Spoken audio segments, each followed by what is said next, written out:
planning and coordination, let alone the narrative for rural communities, including in the area of knowledge generation and transfer.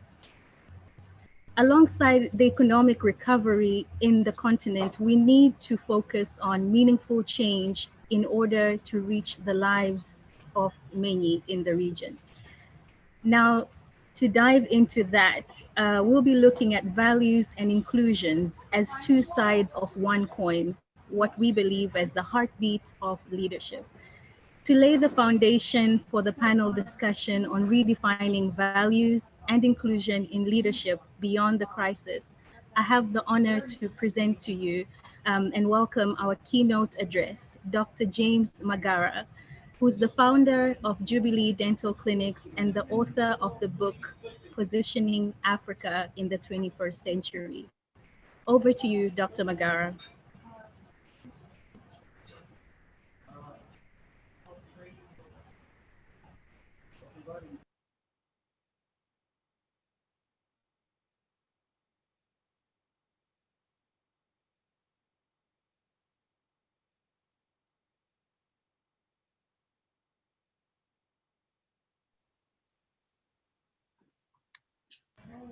Hello, I presume this is the time for the recorded presentation.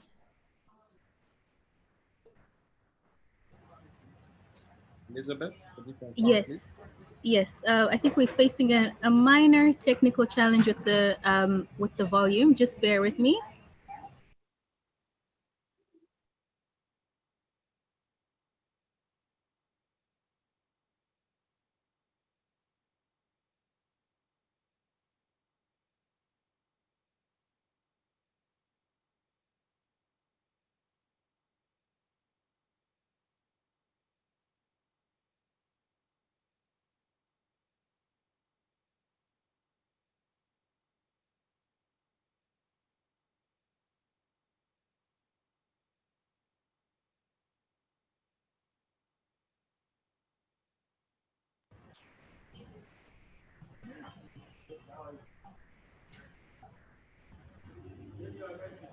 Okay, while we're addressing the technical challenges, I would like to also appreciate the presence of our Leo Africa Institute family, including the board members, the leadership, as well as the friends and family of the Institute.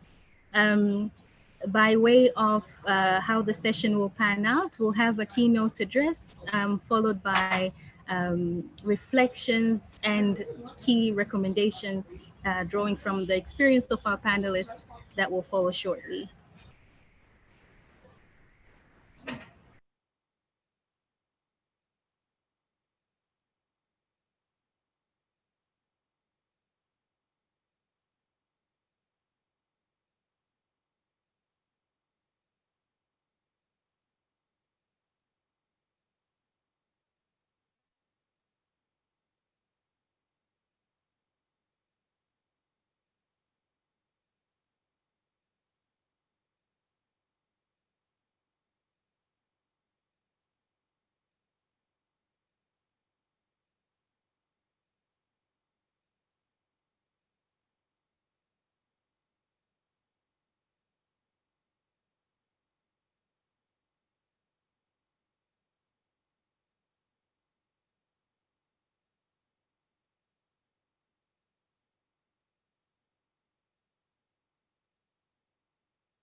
the founder of Leo Institute, Mr. Awel Owihanganye, the leadership and staff of Leo Institute, fellow panelists, participants in the annual Leaders Gathering 2020.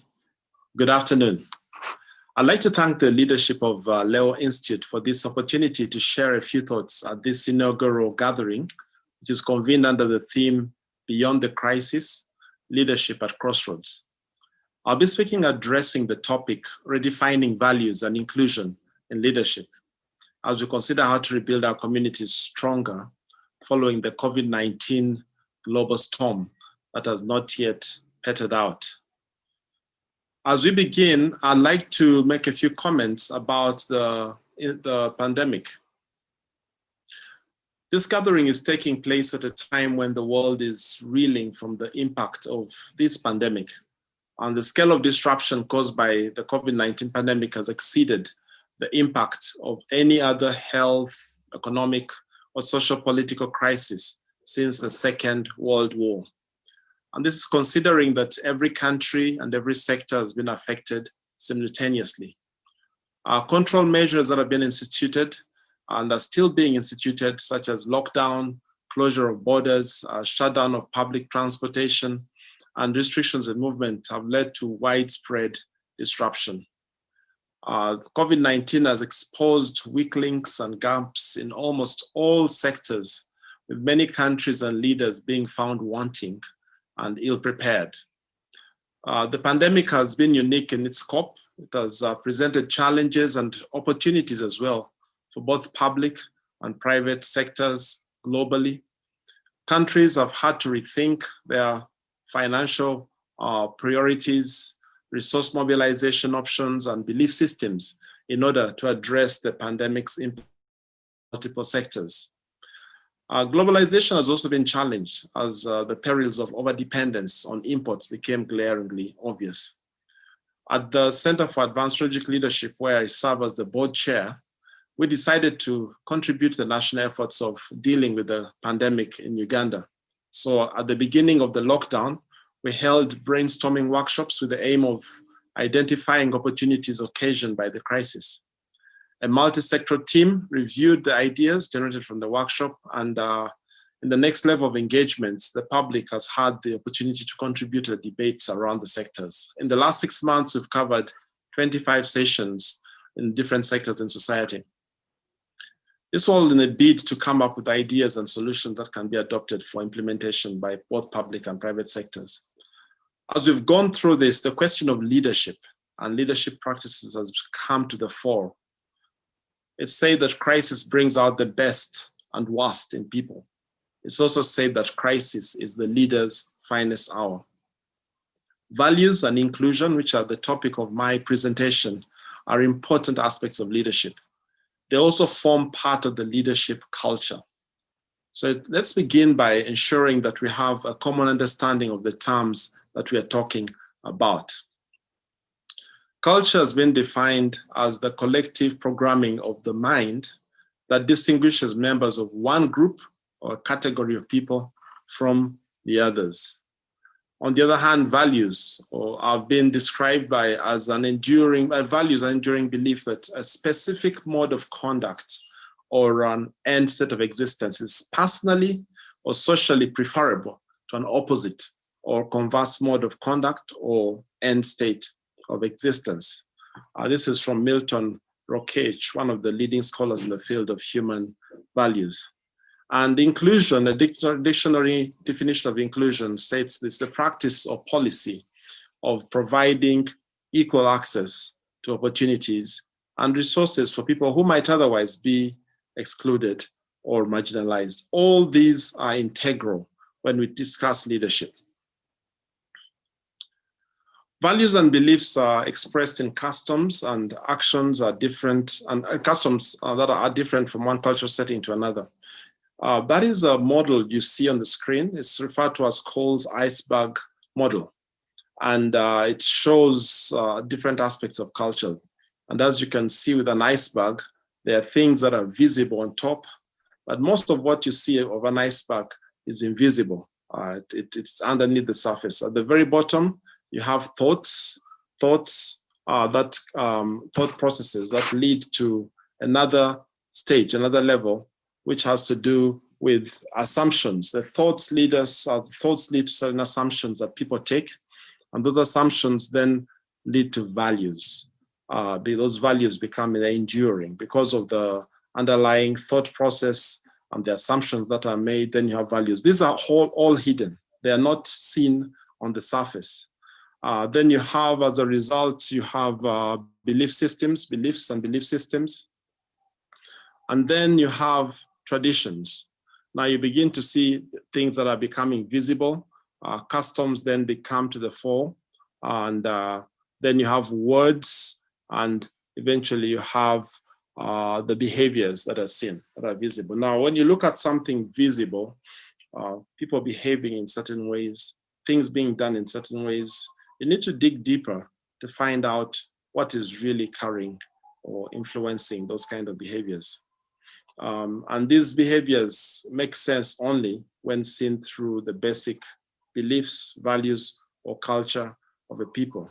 But sometimes we have difficulty expressing what values we live by, and why is this? Why is this? And this is because values develop over time, and they become so much part of us that we do not even think about them.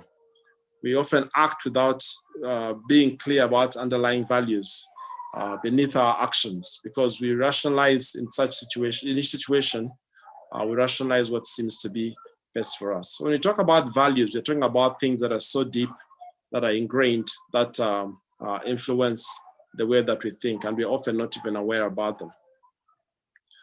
One of the things that has impacted our time, or the time we live in, is the aspect of globalization. Globalization has transferred pressures that were global to national and even local leadership contexts and leadership governments.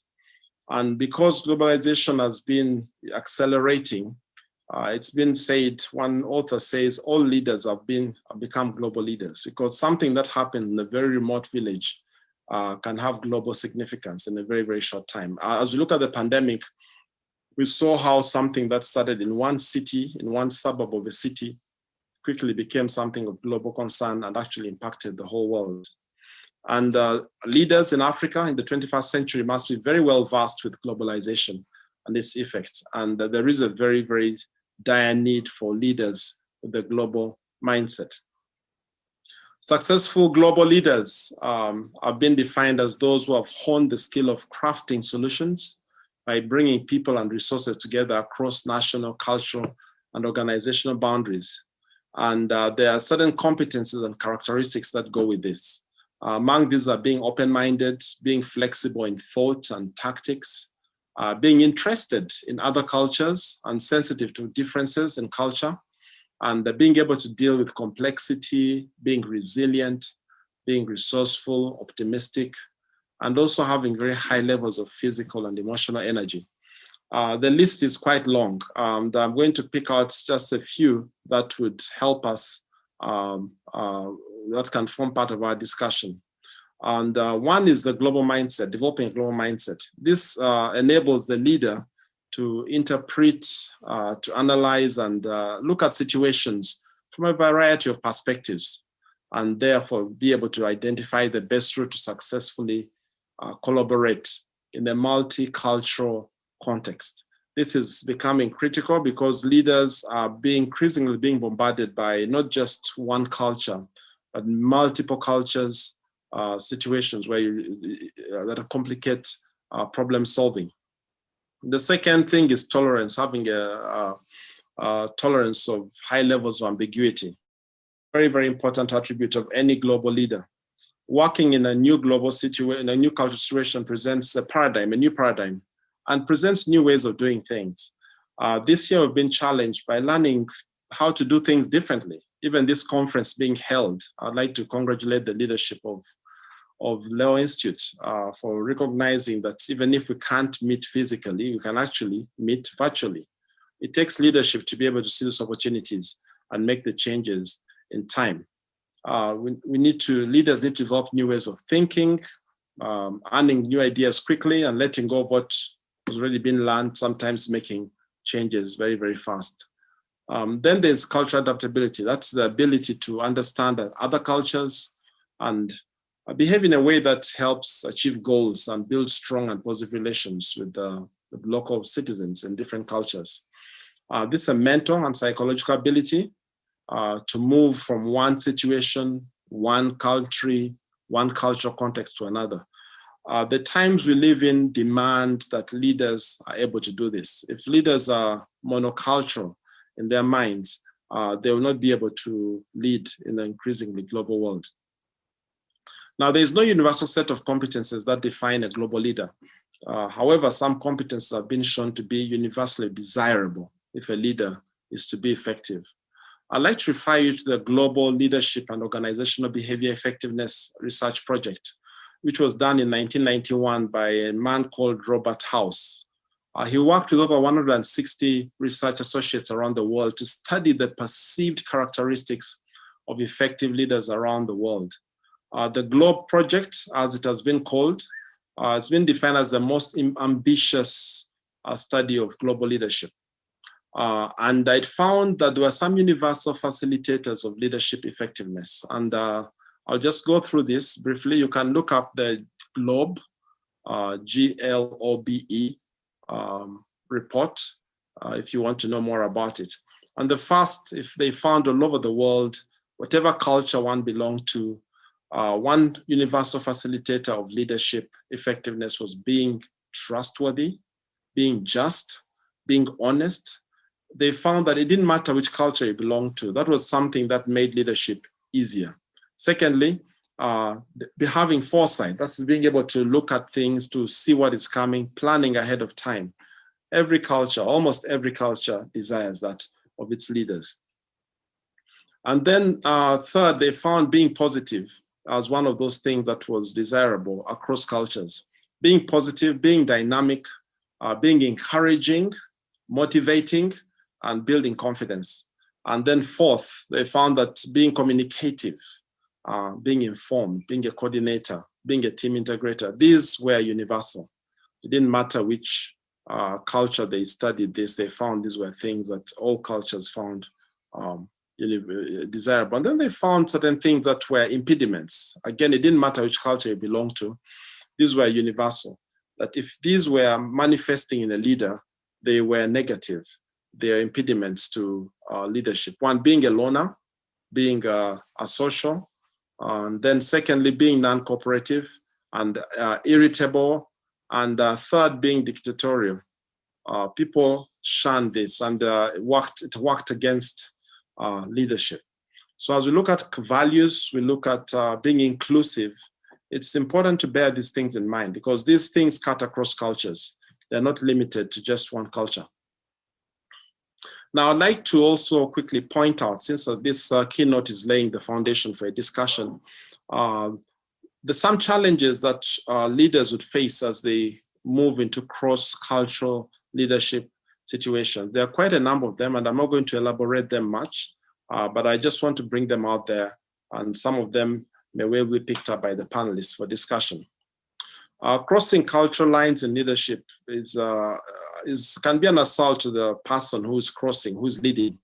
And it also brings into question the assumptions any leader would have about themselves. We cannot function effectively as leaders until we understand the context we're operating in. And usually when you move to a different cultural context in leadership, you have to look again at what your beliefs are. And there are a number of differences that show up when you move into a different context of leadership. One, laws, businesses, practices tend to be different.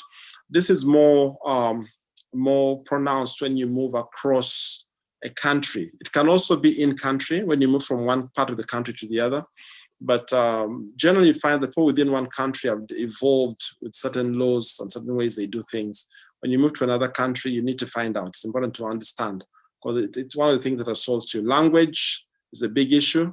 Sometimes you're in a place where language, you cannot understand the language, meanings, actions, how fast things move, whether you're moving slowly or faster, frame of reference and connections. I remember some years ago, I attended a conference, leadership training meeting in Hawaii. It was an intercultural one.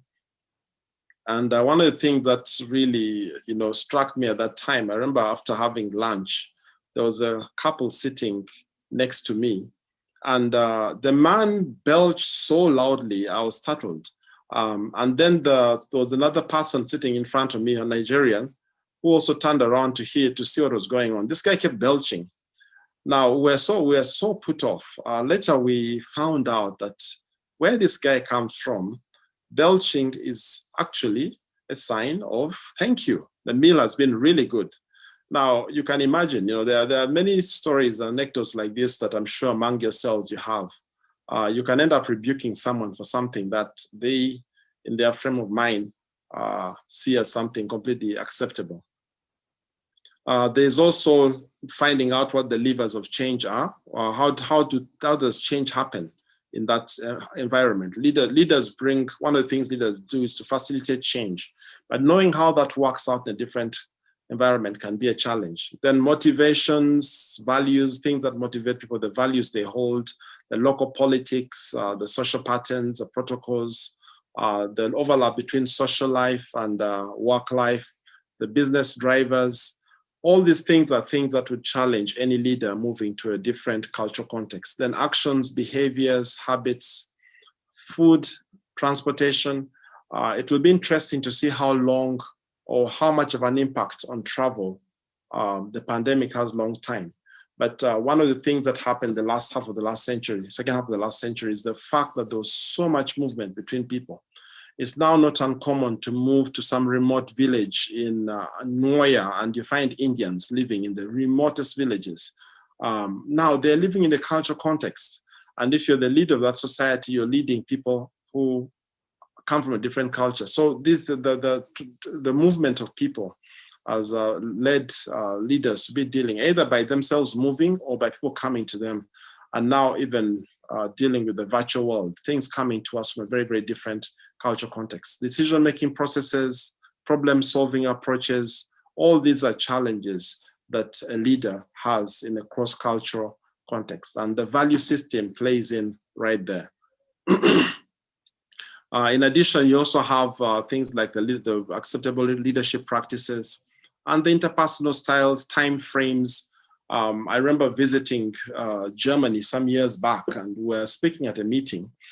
We got there about 5 minutes too, and to our surprise, everybody was seated. So we thought we were in time, and they told us in that meeting that, here, if a meeting starts at 6, you should be seated by 5:45. So in a way, we felt we were late. Now, understanding things like that is critical for any leader if you're going to be effective. And then titles and authorities. Now, the greatest mistake that a leader can make is to go into a new leadership situation, new cultural situation, and just do it without taking time to understand what actually works. There is need in these situations to develop what is known as cultural agility, which is the competence that enables successful performance in cross-cultural situations. Every one of us has some measure of it, but we have to develop it since it's a practice. It's not an achievement. It's a building. It's a process. It's not an event. So culturally, agile leaders are able to accurately read cross-cultural situations and respond successfully within the cross-cultural context. Now, there are some components of agility, and one is adaptation.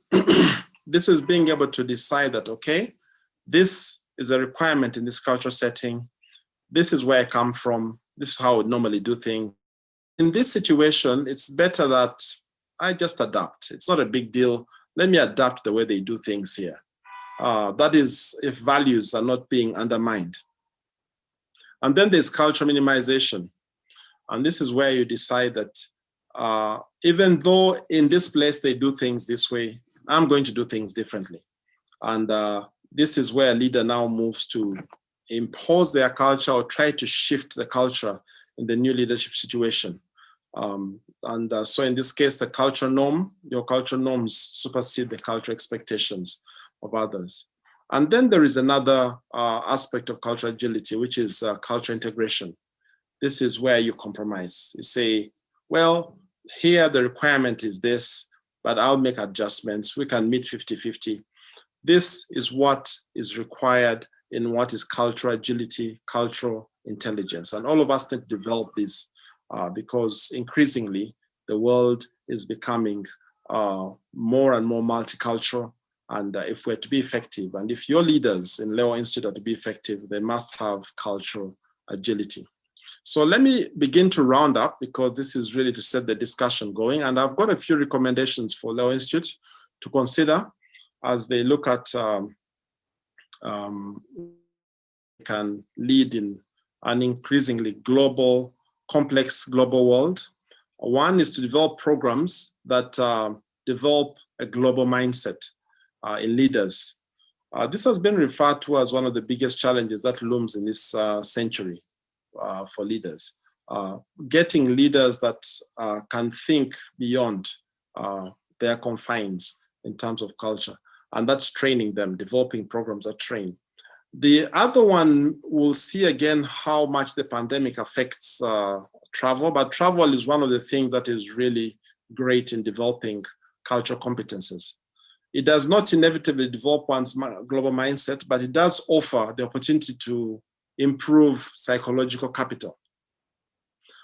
So if you're dealing with leaders like in your institute, it's helpful to have conferences, if there's travel, even across different countries. Get people to travel and see how others live and appreciate what life is in another cultural context. These skills are only developed and honed by crossing culture and country borders, where the language is different, values are also different, and they bring a challenge to your self-identity. And they often demand a transformation of who you are and how you see yourself. I found travel to be very, very helpful in expanding my mindset. Now, the third recommendation is to encourage a culture of continuous learning. The successful leader of the 21st century will be one who promotes leadership development. And individuals working in 21st century organizations must be innovative. They must practice continuous learning, proactive, continuous exposure to global learning situations. This is something that we need to be doing if we're to be relevant to the decade that, or the century that we've entered into. And fourth, encourage the learning of other languages. This is something that we need to be doing a lot more. There's something about being able to speak the language of the people that you lead. And not having a grasp of a language can be quite challenging. In the East African region, we need to really promote Swahili, especially for those of us in Uganda, because it puts us in a place where we can speak with the neighboring countries and come to a better understanding with a lot more than we would if we just stuck to English and to our local languages. And looking at an increasingly global world, there's a great benefit in learning Chinese in the world that we live in today. So further, the cultural intricacies and the nuances were overlooked by those who just translated words. When you just translate words, there are certain things you miss out. And so actually learning a language, another language, is a very big asset to have in the world that we're in today. So in conclusion, I just want to emphasize the importance of leadership in terms when we address the issues of culture, values, and being able to be inclusive, being able to be culturally aware of other people. Leaders are critical. Founders and leaders are the origin of organizational group culture. And this culture practices evolve over time, and they tend to reflect the shared values of the group. And leaders also are the biggest drivers in pushing culture and values ahead. So leaders can influence values, they influence culture, they influence performance as a result. They drive all these things, and the leader needs to be very intentional in promoting positive things. If they are not exemplified in the life of the leader, the followers will not be able to do. You cannot just talk about it. It needs to be exemplified in your life. As different people come together, diverse ideas, perspectives come also, and sometimes stress develops as there's a clash in these different values. As long as the subcultures within the group do not challenge the value of the primary culture, then we can have, innovative thinking, all these different things that come from different groups can be helpful in helping us adapt to change. However, if there's a major misalignment, then we have conflict. And conflict can be beneficial in shaking up entrenched systems that need change, but can also limit growth. So leaders have to be able to manage culture change, manage conflict, and move organizations, cultures, and subcultures to a place of cultural harmony. Leaders play a very, very big part. So it's my hope that the leaders that come out of the Institute will be leaders that would help us have a more harmonious world. Thank you very much for your attention. And I trust that the ideas that have been presented here would be helpful in moving the discussion forward and helping us get enlightenment in making our world a much better place to live in, making Africa a place with higher value systems, but also that is more inclusive, not fragmented. Thank you for your attention, and back to the moderator. Thank you so much, Dr. Magara, for that keynote address. I would love to throw one question at you before we open up the conversation to panelists. So in your presentation, you talked a lot about values and culture, as well as touching on aspects of inclusion. But I wanted to first pose a question to you. We have often seen that leadership is characterized by position and authority. And at the moment, we see that the youth is one of the, basically the population of the African continent is dominated by the youth. So before we talk about culture, values, and inclusion, don't you think we first need to dispel that notion of how leadership is perceived? Yeah, thank you very much, Elizabeth. Leadership, traditionally we look at leadership as positional. And we need to get beyond that because, there is position. Position just facilitates leadership. True leadership has to do with influence. We all have the experience of being in an organization where you have someone in a position, but then you know that somebody else who may not be holding any position is actually more influential and gets things done. Or if you want to move things in that organization, talk to so-and-so because they're the ones who really have influence. So I see leadership as mainly influence. A position helps you to facilitate that influence. Of course, a position gives you influence. But if you have just a position, then you'll have positional leadership. And you may find that the actual influence is being exerted by other people. So as we look at leadership here, we're looking at both. Certainly position is key, but the thing that really moves things forward, that enables an individual to work with the team, to move organizations or cultures or communities from point A to point B, is being able to have influence. So that is how I see it, that when we talk about leadership, we need to look at both.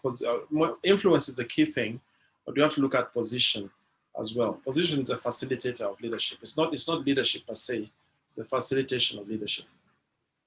Back to you, Elizabeth.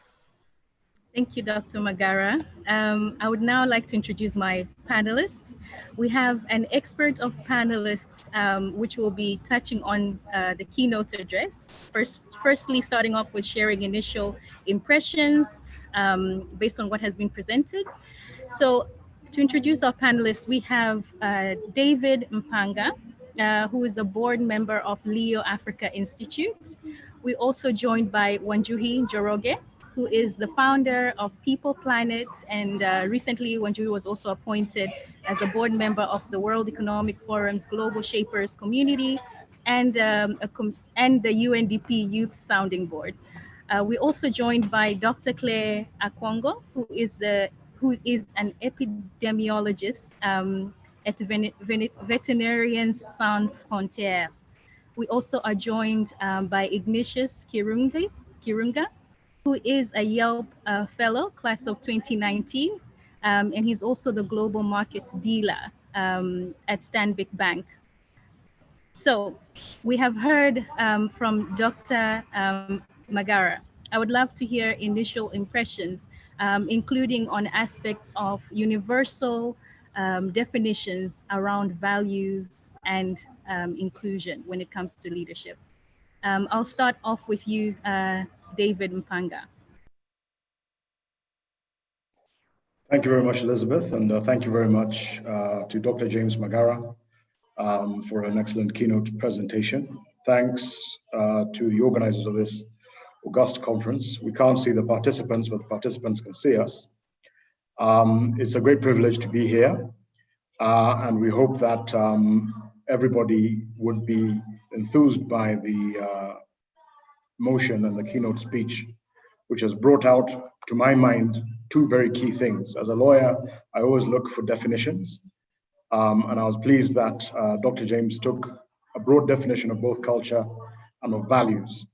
I would add perhaps to the culture definition that in the African context, we often see culture in a shriveled sense. The word has been drilled into us to limit it to language perhaps, but mostly music, dance, and drama and the arts. Actually, culture takes in far more than just that. It includes, as that iceberg showed, science, philosophy, our idea of governance, our ideas of fellowship and community. It's the compass. I'd say culture is the compass that we hold as we move through the world, and shows us true north, south, west, and east. And if you have that as a leader, then the question of values comes in. And again, I would augment it to say that there are universally accepted norms in leaders, I would contend, and I agree with Dr. James on that. And in our part of the world, they're viewed in the context of Ubuntu. And in different cultures or different languages, it's essentially the same thing, that understanding of common humanity. And if you think about it carefully, as a young leader, knowledge is a very big thing. You must be informed, and if you inform yourself about how bad things have happened in the past, how genocides have been premised, how unjust invasions have been perpetrated, it all starts with othering people. It all starts by dehumanizing another set of people.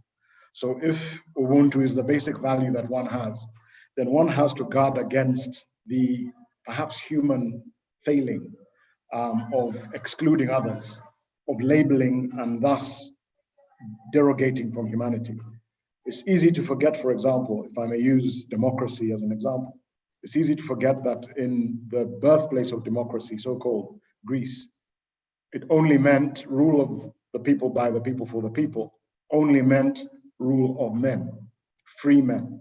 It did not include women, it did not include slaves.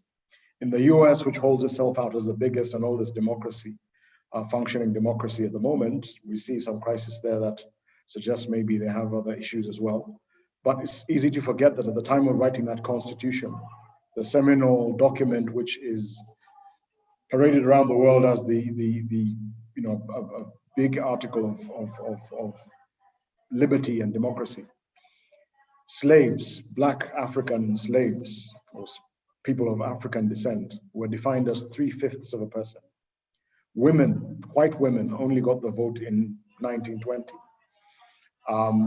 For context, my father was born in 1925. My late father was born in 1925. My mother was born in 1933. 13 years after women in the United States, white women in the United States got the vote. Black people, men and women, only got the vote in 1965. For context again, I was born in 1970. So 55 years ago is when Black people got counted as people, as human. So you can see that it's essential that we always understand that the values that we have are universal. They're universal to human beings, and our definition of the human being is what matters to what we afford to others. And if I may, with just one last point, I think it's a very important issue for all of us to have the value of empathy, an understanding or feeling for the pain, suffering, endurance of other people. It's very easy to look within yourself and think that if I'm all right, everything's all right with everyone else. Everybody loves having their own. If I want to have the best for my child, I must imagine that somebody else imagines the same. So we must find a way of balancing how this goes.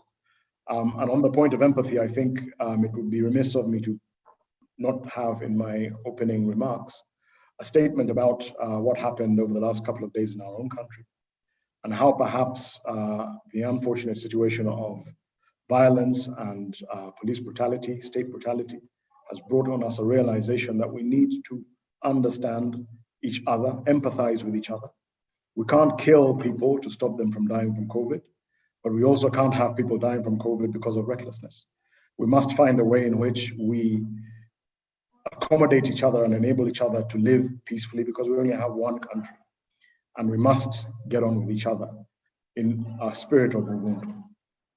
Othering people with labels like hooligans or bots or lackeys or sycophants only enables the continuation and escalation of things. I think it's important that we understand that everybody that lost a person yesterday lost a loved one, that everybody who was injured or the day before that was injured in this incident is one person too many. Anybody who lost their property, who was traumatized by attacks on the street, was one person too many. And we need, as leaders, I want really to engage young leaders in an understanding that empathy and reasonableness is a fundamental aspect of Ubuntu. It's a cultural value that we must have in pandemic global crisis and in local political crisis. Thank you very much. Back to you, Elizabeth.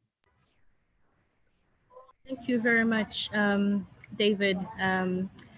Thank you for that strong call to action when we're just getting started with the conversation. You've touched on empathy as one of the underpinning core values, but you have also touched on cultural specific contexts through Ubuntu. You've also touched on the importance of definition when it comes to the rule of law and knowledge underpinning values and inclusion. I would like to throw the same question to Ignatius. Ignatius, you sit at the center of financial institutions in the line of global markets. Could you share your reflections on this and response to Dr. Magara's presentation?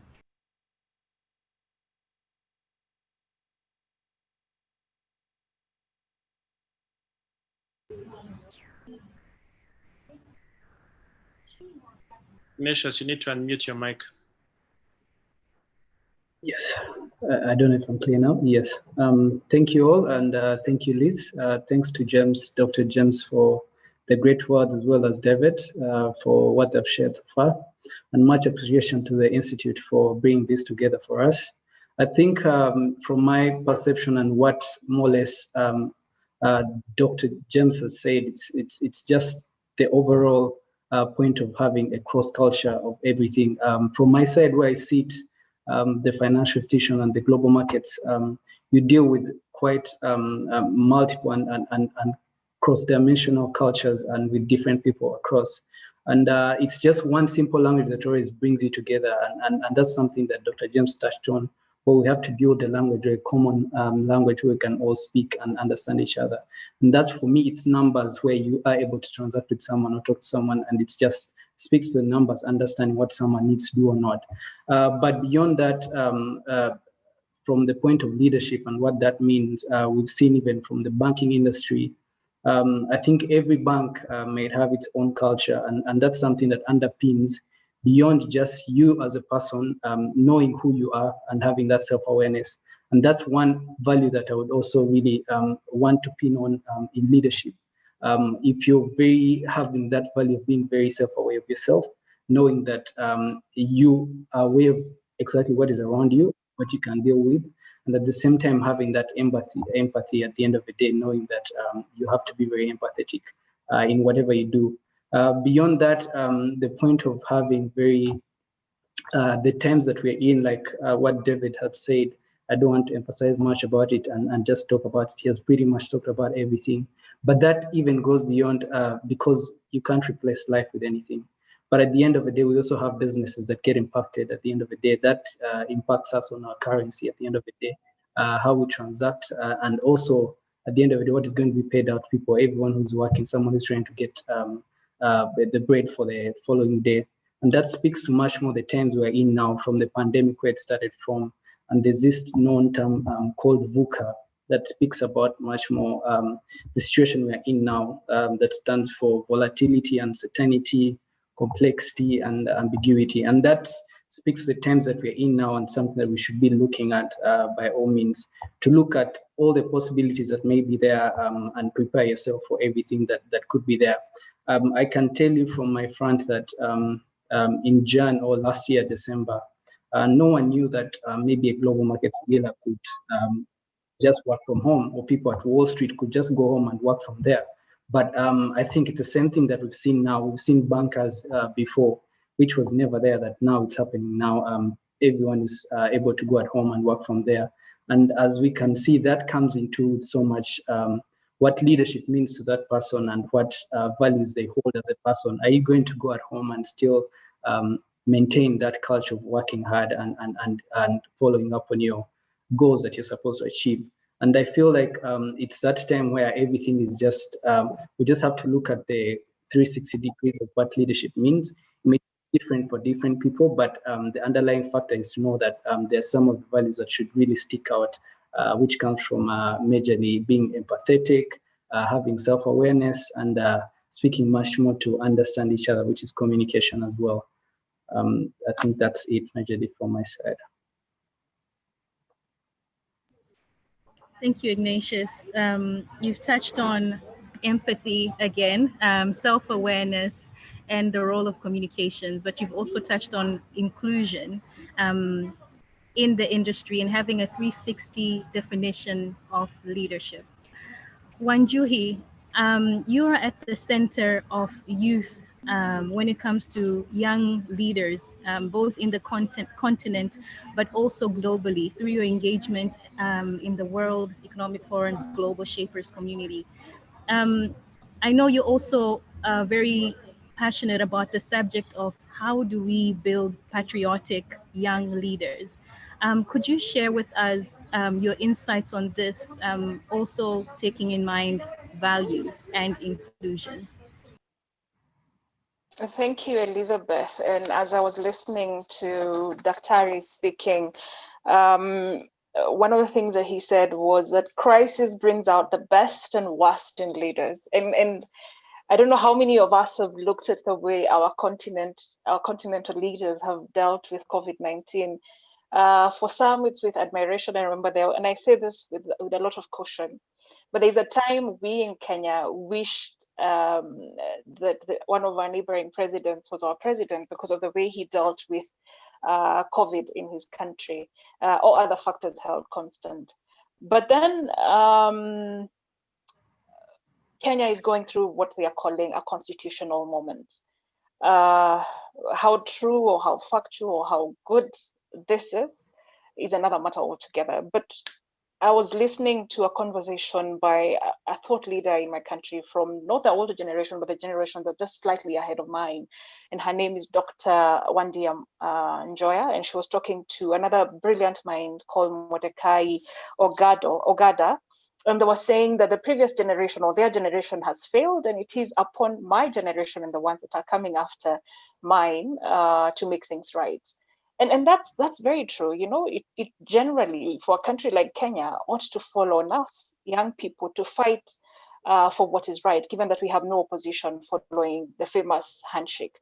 But this time, young people are bogged down by very many challenges, among them unemployment. And from time to time, I feel like the system designed it to be this way, designed it to be that we are unemployed. And so I doubt that we will see any action from any African government, any deliberate effort from most of these African governments, because they know for sure that come what may,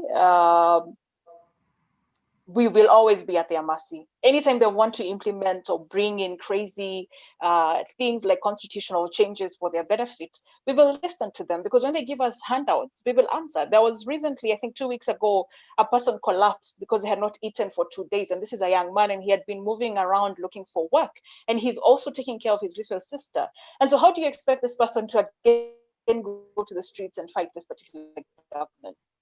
But then I looked at history, and every time I look at the fight for liberation and freedom in Africa, I'm inspired, because this was a generation of people who put the good of the society above self. And so how can we birth a generation that's patriotic?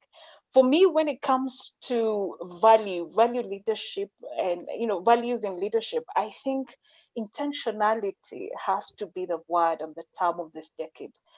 We need to birth leaders who genuinely care about this country, leaders who genuinely, and not just this country, but every country on this continent.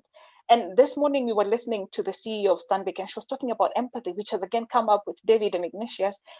We need people-centered leadership, leaders who put the interest of their people first, whether it's in government or in the private sector. Even at the cattle dip level, we need people who truly care about the wellness of the people. And so the broader question that is in my heart as I think about values and inclusion in leadership is, how can we birth a generation of people? How can we raise a generation of people, given that there are no examples to follow? I mean, today, every day in my country, we are reading of doctors who are dying from COVID-19, something that would have been prevented had they gotten quality PPEs. We are reading cases of corruption involving COVID-19, and this is money that had been set aside to help deal with COVID-19 cases, to deal with the pandemic, but somebody else saw an opportunity to make money out of it. And it's quite sad. So we don't have examples, but I still believe there are remnants. I still believe that there are people among us who have died, who are willing to die. When you think about the fight for independence, this was a generation of people that was willing to die for the sake of the common good. And we need to birth a similar generation. We need to raise such people. We need to identify them. We need to celebrate them, and we need to showcase them, so that young people will also appreciate that, there's another way of doing things. I feel so bad when I see brilliant minds being used to sell propaganda by government. And when I engage them, they tell me, Wanjuhi, I am unemployed. This government is giving me $100. $100 is a lot of money at the end of the month. That I will, it gives me dignity. But does it really give us dignity? I feel that there is a huge disconnect. I don't know what will happen. I'm also lost for answers. But I think we can start by seeking out those people who remained true to self and true to country, and celebrating them. There's also the role of networks such as the Leo Africa Institute. And I have struggled with being true to self and true to country. And it's being part of this network, such as the Leo Africa Institute network, and also the Global Shapers Network. These friends hold me accountable. And at times when I feel like I want to fall, I want to fail, I want to give in to the pressure of wanting to serve the government and getting a few coins here and there, they hold me accountable, and they remind me that we must remain true, and there are alternative ways of making money and getting to where we want to go. And of course, it takes time. So there is a role that these networks need to play in terms of maintaining what we call values, and also being deliberate in nurturing the next wave or the next generation of leaders. So I feel, I think the biggest challenge Africa is facing right now, which is a time bomb, is a youth unemployment. There is a lot of hopelessness among us, and the governments, many governments across this continent are using that to their advantage. And I doubt this is going to change unless we have intentional leaders. And so I worry a lot about patriotism, and how can we nurture nationalism? How can we bring it back? Because we need it. It's the only way. We are 70% of the African population. It's the only way. It is appreciating that this continent belongs to us, and until we take matters into our own hands and create a real movement of change, I doubt anything is going to change. Thank you, Wanjuhi. Intentional, people-centered, You also touched on the time bomb of youth unemployment, but you also left us with a very powerful question. How do we birth a patriotic generation? As we continue to reflect on that, you also touched on the importance of when we see youth celebrating, embracing, and spotlighting them whenever we see them. Thank you, Wanjuhi. I would like now to turn to Dr. Claire. Dr. Claire, we've seen that the economy, as a result of COVID-19, can be affected by other aspects, including public health.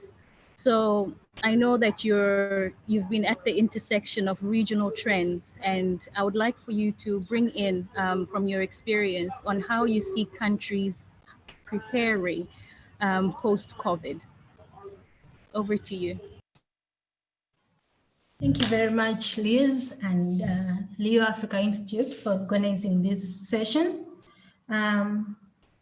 Looking at the current situation, this COVID-19 pandemic has caught the world off guard, and it has actually taught us a lesson that we need to have systems in place that will be ready and prepared to tackle some of these challenges that you do not see where they come from. Early this year, nobody knew that the world would be in lockdown. Nobody knew that people would be losing jobs, people would be losing lives due to COVID-19. I was having a discussion with my class at the beginning of the year when the disease was still, can I say, it's still with the Chinese, and we were trying to discuss ways of how to let this end with China and not to explode to the rest of the world. And one of the things that came up very vividly was the fact that we needed a multi-sectoral approach to tackle some of these issues, because we realized that people have been functioning in their silos. I'm an engineer, I only work on roads, I work on cars. I'm a doctor, I work on human beings. I'm a veterinarian, I work on animals. I'm an environmentalist, I am concerned about the environment, about the plants, the animals. But we realized that some of these issues stem from complacency in the way we handle our environment. And some of these diseases actually come all the way from the animals and the way human beings are interacting with them, the human-livestock interface. So if we join hands together and collaborate, each person can leverage the strength of the other to build a better world for each other. And looking at the economy, it's very important to have plans in place, that countries have plans in place for economic revival when such crises come up. We've seen that many people have lost jobs during this crisis, and then we've seen families struggling to access the basic needs because the source of income has been cut off due to COVID-19. And we've seen countries, even superpowers like the US, struggling to hold their health systems in place. And we've seen lesser countries that actually needed help from those other superpowers that we always held in high regards, now crumbling under the weight of COVID-19 pandemic, because the much needed help that they usually receive from the donors actually reduced. So what I've been seeing right now, the pandemic has taught us one big lesson. First of all, we need to be prepared. We need to have systems in place that can respond to emergencies. We need to have funds in place that we can deploy when the need arises. And that brings me to the context of how were people conducting business in the early days before COVID-19. We realized that most businesses focused on customers coming directly onto the business places to purchase things. But now with COVID, you cannot go down there to purchase your things. We realize that it has brought the issue of us having to use remote business modules, and then embrace digital technologies. And we've realized that in Africa, very few people had access to internet even before this COVID pandemic, and there arose a need for us to embrace technology. And what are we looking at? We lacked the skills, first of all. We lacked the skills, the digital skills. We lacked the gadgets that were required to access some of those services. And right now we've seen the importance of having our youth enabled. We've seen the importance of having the youth enabled to access some of those services. And if we are coming up with interventions that are going to empower the youth, if we are coming up with interventions that are going to empower society to cope in the midst of crisis, we are going to have to avail to them the much needed skills and technologies that are required. We've seen businesses also disrupted during this pandemic and the crisis. We've seen now, due to the pandemic, we could not also access some of the, can I say, the healthcare consumables like the masks, the test kits and all that. Why was that? It's because Africans were basing their health systems on foreign countries. We were importing all these things from China, Japan, but we realized that this pandemic has affected the whole globe, and each and every country had to reserve what they had within their countries to support their populations. So where does that leave the Africans? We never used to manufacture our own masks, and now this has forced us to start thinking of how best can we help our people. We've seen the manufacturing industry rising up. We've seen people starting to have goods manufactured from within their country to support their own people. So we need that self-reliance among our societies, and we have to build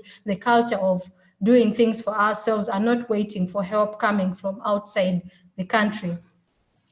And with this, that high demand for homegrown technology and innovations has resulted in many youth actually being taken up by some of these manufacturing companies, and is providing opportunities for them to thrive amidst the crisis.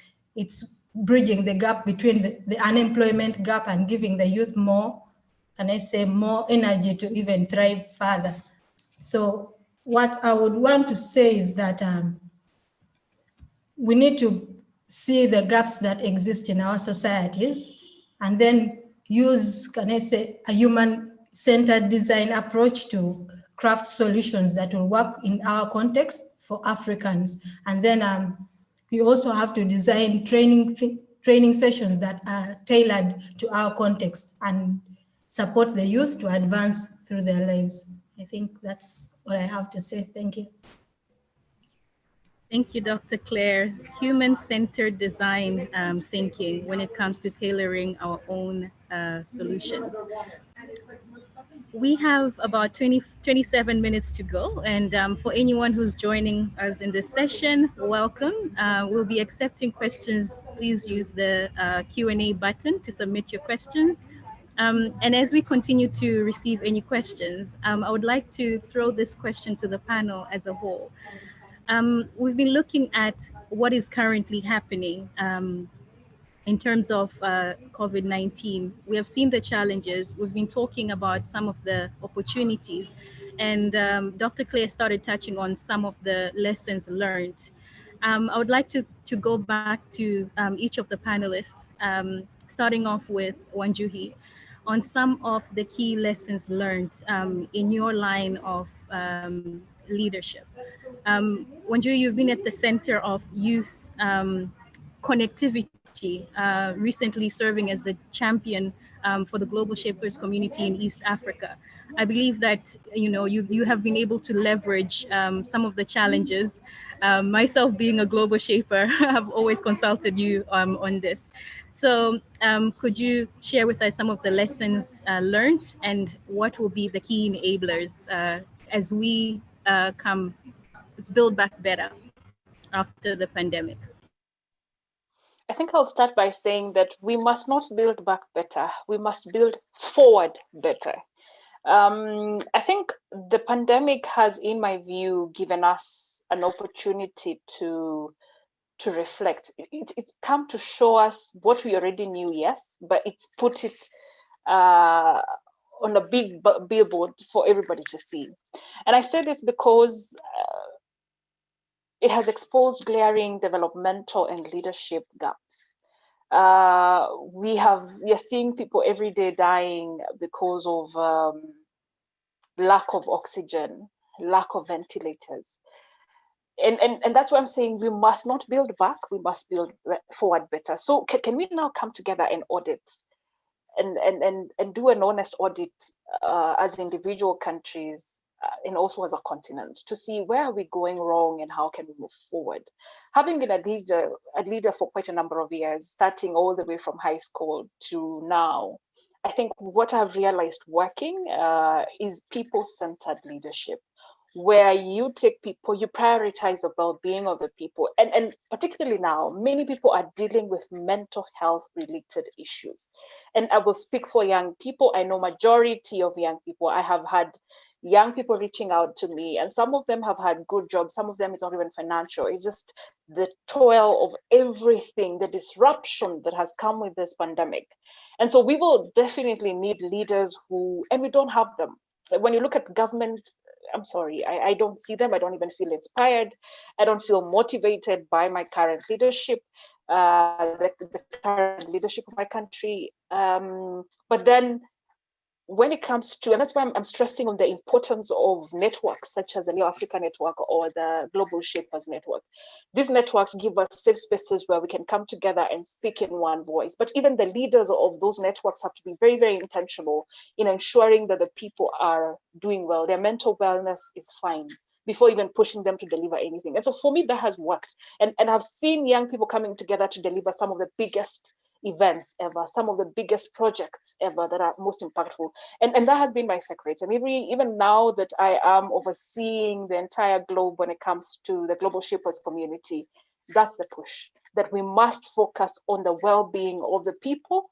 We must bring together people as a family. And when I look at these communities, I see family, because we come together as people who are different from different walks of life, yet brought together by a common desire to make the world a better place. And so with that in mind, can we now level the playing ground and have everybody with their differences come together and share in the vision, and we go together on the journey. And I feel that is lacking at the country level. In my country, we lack visionary leadership, and I hope we can birth that going forward. A movement takes time to build. A movement of change is not something that's achieved overnight, and so it takes time. But the most important thing when it comes to leadership for me is people-centered leadership, of focusing on the well-being of the people. And even now, as I do my everyday job in climate action, it's always about how can people benefit from their efforts of saving and restoring forests that have been wiped out. How can the communities that are living around forests benefit from this? So we must be deliberate and intentional in ensuring that the people that we lead, the people that we serve as leaders, even in the private sector, are fine, that their well-being is our priority. It is at the heart of everything that we do, that the customers that we serve, the clients that we serve, we are focusing on their well-being. Then we can move, as the CEO of Sandvik today said, we can move to looking at profit and losses. So people-centered leadership, people have to be at the heart of everything that we do. Thank you. Thank you, Wanjuhi. Dr. James Magara, I would like to come to you with the same questions around key lessons learned and key enablers going forward. Thank you very much, Elizabeth. I'll briefly talk about 5 things. One, some of them have already been mentioned. One of the things that became glaringly obvious, this is on a national level, especially for African countries, is the importance of being self-sufficient. As I believe it was Dr. Claire who mentioned, the pandemic suddenly showed what can happen when the world is cut off. And it's not, we've had a relative time of peace globally. If you look at there have been crises since the Second World War, but we've never really had a global crisis of the nature that has happened now. Fortunately for us, it was not even war. Well, people still died anyway. But the fact that something could happen, and this may not be the last thing that happens. It's not inconceivable that in the next 10, 20 years, we may have a war, a major war.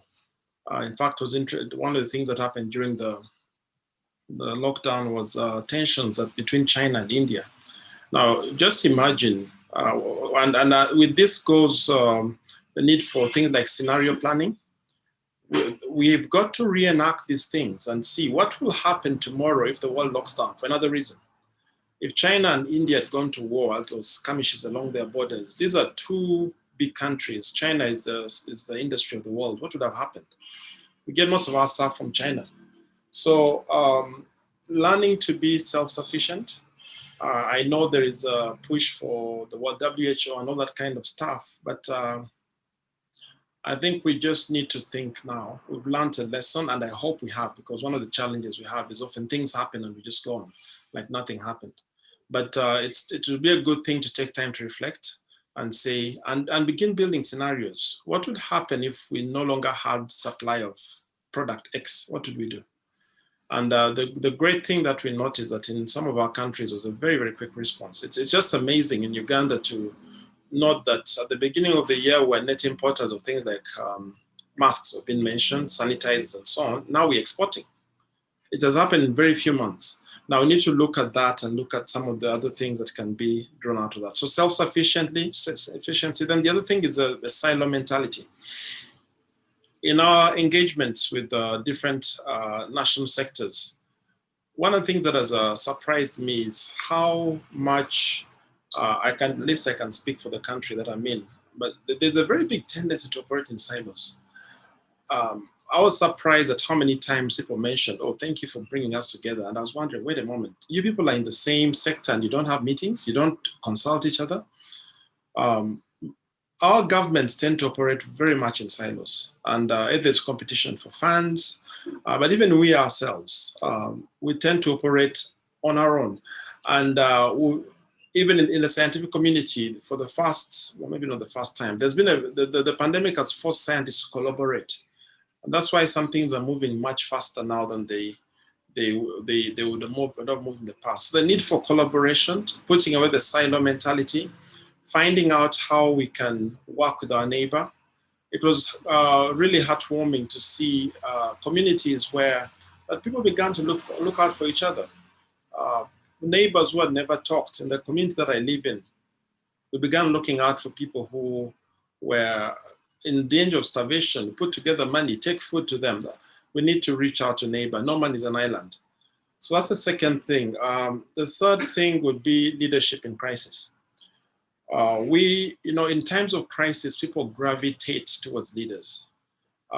That's just the way we are. I mean, if you remember as a little child growing up, if there was a problem at home, being attacked by thieves at night or something like that, you run towards your parents. Now, if you expand that to a global situation, the parents, quote unquote, are the leaders. And in any crisis, people gravitate towards the leaders. The leaders will either provide that leadership or they will not provide it. And in fact, it's in times of crisis that you get to know who the true leaders are. So crisis has been said to be the heroes or the leaders' finest hour. And I think we can all look back and reflect. I have to look back and see how I was challenged. I run a practice which employs over 50 people. And the decisions I made at different times, were they for myself? Was I looking out for my employees and those who look up to me? Those are the questions that we can sit back as the year ends to draw and learn and see where we need to improve. The fourth thing rather is being adaptable. And again, I think our world is getting increasingly volatile. And we might have a situation, as I said, we need to be ready. We need to be crisis ready. We need to be not just waiting for crisis, but crisis ready. And the businesses had to think about continuity. And so think about the pandemic specifically. We need to be in a place where we are adaptable. And when crisis comes, we don't get paralyzed. We can shift and make changes and adapt to a new situation. I think the last thing that I would mention really concerns the young people. One of the things that this crisis has brought to us is the brevity of life. We've come face to face with that. I know it's been said that it's mainly young people, mainly the elderly who were affected by the pandemic. But we've seen young people die. We're seeing young people die. And in some of our countries now, we are really coming. In the beginning of the year, it was a story that was far away. Now we are seeing very young people. And to me, that brings back the importance of living lives of value, living lives of purpose. There is a tendency when you're young to have I call it an immortality complex, because sometimes you see people doing crazy things and it's just like death doesn't exist. But now we've been brought face to face with that reality that much as we all expect or hope to live to be 80 or 90, the story might be very different. So being able to view life very purposefully is something that it brings to the fore. But coming back to the topic of the discussion as I close my comments, the issue of value, leading lives that are underpinned by value. And I ask the question, is there something that you're willing to die for? Because values are things like that. Values are things that are non-negotiable. And if we don't have anything like that, then you begin to question whether we have values. Values are one of the definitions of values that they're non-negotiable. You reach a point and that's where the line is drawn. And one of the speakers mentioned it earlier. I think it was Njoroge. If you look at she gave an example of the people who fought, the fathers who fought for independence. They were willing to lay down their lives for things that they believed were fundamental. And I think we need to define what those things are. As our world becomes more volatile, I think those values will be put more and more to the test. Thank you. Over to you, Elizabeth. Thank you, Dr. Magara. Self-sufficiency, adaptability, moving away from the working in silos mentality, and also in investing more on leadership in crisis. I think on the role of moving away from silos, this is coming up again, as touched on by Dr. Claire, and just tapping onto the role of networks that Wanjuhi alluded to, including the Leo Africa Institute, as well as the World Economic Forum's Young Leaders Global Shapers community. Through such networks, youth are often exposed to the opportunity for working in, for example, you'd find an artist working with a doctor, working with a journalist in the same project. So just underpinning around the role of networks and what networks can young leaders tap onto to move away from working in silos. David Mpanga, what are some of the key lessons learned, as well as the key enablers going forward beyond COVID-19? Thanks, Elizabeth. I think the key lessons learned for me have been the fact that we know very little. And the pandemic showed that, the global pandemic has shown us that a small unseen organism, I don't know, Dr. James, if a virus is an organism, or Dr. Claire, or not, whatever it is capable of putting everybody all over the world down and at an equal, kind of a grand equalizer. So we never thought for a minute that, say, the airports in Dubai, the airports in Uganda, Rwanda, Venezuela, wherever, would all be closed at the same time as a result of an act of nature which nobody could really control. And with hope over the horizon for vaccines and better therapeutics, we realize now that we've been ushered into a completely different room from what we've been accustomed to. We don't know whether this is the beginning, the middle, or the end of the normal that we used to know. So for me, the first learning has been, one, the grandness of the universe, in a sense that we're not really in control of many things, or if anything. Number two is agility, that the world belongs to those who are ready to learn, unlearn, and relearn very quickly. I think the fact that it's also open to an understanding that all these technologies that we're using now existed before, but we were simply not adapting to them because of force of habit. As Dr. James and I were discussing just before we got on the broadcast, back in the day, we'd have been traveling to various places. It would have been hard to get all of us together, or Elizabeth would have jumped on a plane from Tanzania, come to Kampala, Wanjuhi from Nairobi, come to Kampala, wherever else, or we could have all flown to Dubai in order to make this small presentation and do it. Now everybody's doing it in their living room, in their office, wherever they are, in their car, and then they're going to switch off, and then they're going to do the next thing. So it means that in terms of ability to learn, unlearn, and relearn, there are advantages that are quickly to be had by those who are agile enough. I think in terms of what we need to do going forward, we need to think broadly, as I said, empathetically, and also understand, have the humility of understanding that this thing is much bigger than us. There's certain things that we can plan and certain things that we really can't. The things that we're going to have to be passengers for, and maybe have been passengers, but had been misled into thinking for a while that we are in control of everything.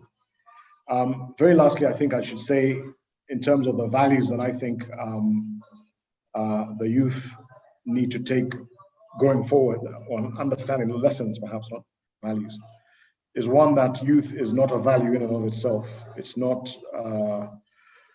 you're not angelic because you're young. I don't say that because I'm old. I say that because I've lived through being young, and I know that youth is a quality. It's not a value. It's not, when you say youthful and exuberant, sometimes that means just going ignorantly and rushing into things. It means that the people who are stoning and the people who are shooting yesterday were both probably, or the day before, both probably under 35. So why does one youth shoot the other? Why does one youth use a stone against another or against others? So youth is not in and of itself a quality or a value. Youth is only a transient state of being, but it's a situation where you are able to learn, unlearn, and relearn quicker than the older people. The adaptability and the agility that we're talking about is more vested in youth than in the older in the older generation, and that is the advantage that you have and need to bring. I think very lastly, on nationalism, patriotism, I think was the word used, and nationalism by Wanjuhi. I just wanted to say very quickly, patriotism is a word that it's very useful, but there's a quotation from a cellist, a Catalan cellist called Pablo Casali, now deceased, who said, "Love for one's country is a splendid thing, but why should love stop at the border?" It's very important that we understand that love for country, love for continent, love for race is an important thing. Pride in who you are, I think, is a good thing. But the thin line between pride and chauvinism must be minded, especially amongst the youth, and especially in times like this of crisis. So crisis in terms of pandemic, bringing economic crisis or political crisis. It's very easy to start using patriotism, nationalism as a way of excluding others, of limiting humanity. That's the most important thing, I think, the caveat I'd put on anything that says patriotism.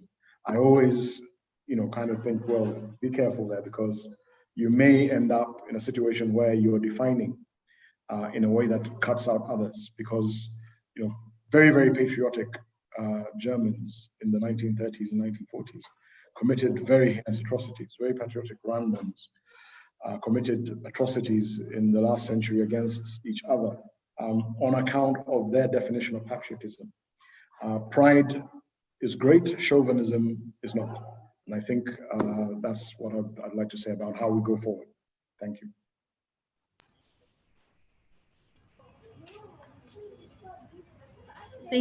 Thank you, David. Being young is not itself a value. I think that's a powerful statement, and it is aligned very closely to Angela Kasendeke's opening remarks yesterday, where she said that our problems as youth don't compare to the passion and the drive of the African youth, and that every generation is defined by a crisis, and we're not that generation that is going to be attacked by this crisis. Ignatius, over to you on key lessons learned, as well as key enablers going forward. And after that, we have received a question, which I will bring back to the panel. Thank you, Liz. So I think generally much of it has really been said, but I'll speak much more to from the banking sector and the business side to what really the major lessons have been from even my personal life. I think what Dr. James has talked about first is that we need to take a step back. You need to take one step back and reflect on yourself. And the reason for that much more also touches into the value of being self-aware with yourself and knowing yourself. And it also touches into mental health as well, like Wanjiri was talking about. So we need to all have that step, take a step back, and it also coordinates to finding your purpose or the things that you're passionate about, like David was saying. At the end of the day, you need to find your passion, take a step back, be self-aware. And beyond that, you just have to prepare as much as you can for what will be coming your way. Because we are in unprecedented times. We don't know what will happen tomorrow. You don't know whether you'll have a job or not. You don't know whether your business will be on or not. But it's to prepare yourself to say that, yes, beyond you being self-aware and finding your purpose, then are you going to build resilience? Are you going to be available and be agile to what will come your way? And that still all ties into different qualities of values of leadership. And I think beyond that, what other thing that I've seen also is that we need to create synergies across the different industries, across the different businesses, even your own self as a person. I think we've seen now telecoms coming in together with like the banking industry. Before these were like rivalries, but because of the era that we're in, and we've seen that like there's so many things that are changing. So we need to create synergies and be borderless at the end of the day. Plan and think beyond just your country, beyond just your household, beyond just your family, to just know that at the end of the day, it has to be all of us at once. And maybe Wanjiri to just add something to something you had said, losing hope. There's so much change that is coming our way, and that hope needs to start with us ourselves. And that's what I really like about the Institute. It has empowered us to know what leadership really means and what, whichever sphere that you're in, what you should be standing for at the end of the day. We need to take different steps to know that what we are able to stand for certain things, and at the end of the day, there's a sacrifice. Whatever it comes by, you have to know there's a sacrifice, and that's something that I've learned over time, even with my own self. Even in business, if you have people that you're looking after, and I mean, these are people who are taking care of everything, and they're not able to have a meal every day or maybe transportation, you should be able to sacrifice and maybe provide that for them. It should be beyond that, beyond yourself, have that self-serving at the end of the day. And I think maybe another thing that I've looked at is really education across. I think this has happened to make us realize at the end of the day, the education system that we have now really needs to change. There's a lot of change that needs to happen. We need to just focus more on designing things that will enable users to learn, to train, to just what is needed by users to learn, and less of what really the education needs to teach at the end of the day. Same thing with the business, to clients and to customers. We should be looking at what really customers need and not what products we are trying to put out there for customers to take on. And it's something we need to really look at even as a region and as a nation, and really which is the purpose for some of the things that we have as the Institute trains us. The other thing is really around quick decision making, and as well as learning from your neighbors. I think really that's really another element of leadership. You really need to have quick decision making, very thoughtful thinking and decision making. But at the end of the day, we ignore certain signs. I think that's a mistake that we as a nation, I think even as Africa at large, we ignored certain signs that we saw in the neighboring countries, in China and what. I mean, all these things were there way before. We saw China going into a lockdown, and we thought it was probably impossible for us. And some businesses that had not really prepared and had that business resilience, you could see that at the end of the day, they were impacted. So we need to have quick decision making, and as well as learn from your neighbors, learn from what is happening around you, and plan so much with what is coming ahead. And I think for all the institutes that are out there, it's to say that, like what David was saying, we need to relearn and learn and just get to discover new things that are coming ahead. It's also to say we need to empower, whether you have an employee or you have siblings or you have a family or a business, you need to empower your people, create for them platforms that will give them new places to learn for the new things that are coming up. I mean, at the end of the day, it's to know that there are some things, there are some trends that are so clear, and we know that are coming our way before. For example, even in my own industry, we now have algorithms and robotics that just do the pricing for the different clients and do the transactions. So you have to prepare and think strategically and have a vision to just think as far as you can and know that at the end of the day, anything could happen. And I think for the younger generation that is out there, and what Leo Institute has taught me is that we have to look for the blue ocean. You can look for something new. You don't have to always rely on the past sometimes. You can find that new niche in yourself, even as a nation, even as a country, even as humans, as ourselves, as we have said, Dr. Judy also talked about how we can relate with animals and be mindful about certain things. We know the scheme of the virus, where it came from. So we need to really think of new ways and find the blue ocean within ourselves to find out new areas that we can tap into. And beyond that is to say that there are always things that we should always look at by all means. Have self-reflection, do evaluations, even with governments, before anything goes out there, before a project goes out there. We evaluate and look at, will this be viable? Is this for a long term? Is this for a short term? What is needed? Who can we bring on board? And as well as everyone has really been saying, I think we really need inclusion of the younger generation on most of the things that are happening now. And not to say that it should be, I mean, like a value like David was saying, but at the end of the day, these are people for tomorrow who will be looking at tomorrow at the end of the day, who will be taking care of everything. And what that trains us is that, look, if you empower me as Ignatius, I will know how to treat my kids at the end of the day. I will know values to instill in them when they're growing up. I will know what to do. I will know what to say and what not to do, or things to look at, or give them some hope when things are really going bad, or be there for them with the different exposures they have. So it's to say that we should look within ourselves really to find our purpose and know really what we want. Be excellent at what that you do. And at the end of the day, we should just be looking at being really agile with what's happening in the world. So majorly, we have to really reflect on having evaluations within ourselves. And I mean, understanding people within or besides us to just know much more about them and understand what they would need, and not enforcing maybe what is on them. And at the end of the day, really having an open mind, being open-minded at the end of the day for whatever field that you're in, or maybe what you'd require, or as a youth, be open-minded. And I think maybe lastly, the point that Andrew was talking about of employment coming up, I think it's also the system that we need to change going forward, to just just take that step back to find ways of not relying on employment. Yes, it's an economic system, that's how it works. It sometimes has to be there, but I mean, that stems also from the education system as well. But we should be looking at things that will empower the youth without having to look for a job at the end of the day.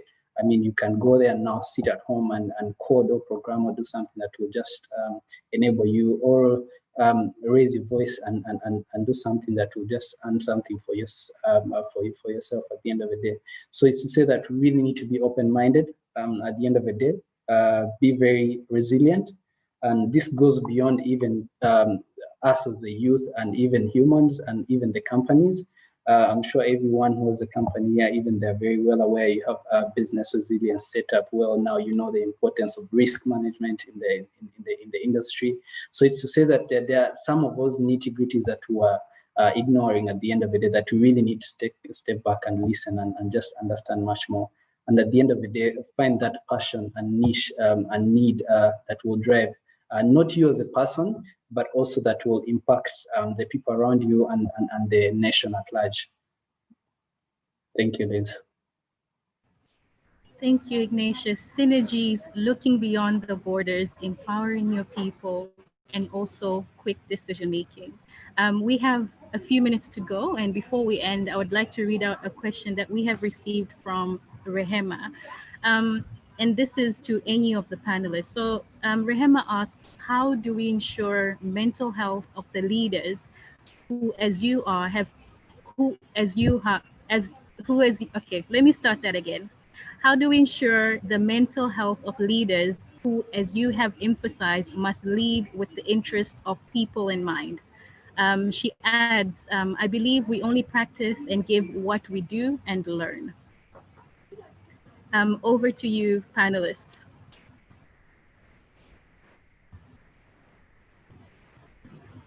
I think I can start. Wanjuhi, and then David Mpanga. Thank you.